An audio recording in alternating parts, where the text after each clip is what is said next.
সকালবেলা আমার চোখের সামনে দিয়ে ছ্যাপ করে একটা তেলাপোকা গেল।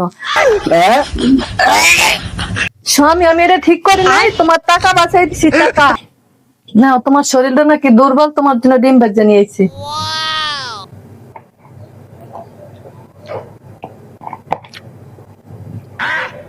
ডিমটা তো মজাই হয়েছে। ডিমের তেলটাও মজা লাগতেছে অনেক। সকালবেলা বললা তুমি তেল নাই, তা তুমি তেল পাইলা কই? হ্যাঁ, তেল পাইলা কই? সকালবেলা আমার চোখের সামনে দিয়ে ছ্যাপ করে একটা তেলাপোকা গেল। আমি ভাবলাম ওটার নাম তেলাপোকা কেন হইলো, নিশ্চয়ই ওটার ভিতর তেল আছে।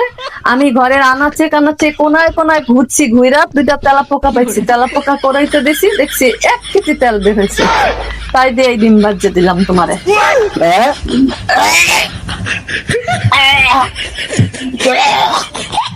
ওরে আমার ব্যাক করবো, ওই ব্যাক করবো, আমি কই যাবো? আরে আল্লাহ, এই ব্যাক করবো রে, আমার জীবনটাই শেষ, ধ্বংস এই ব্যাক করবো দিয়ে।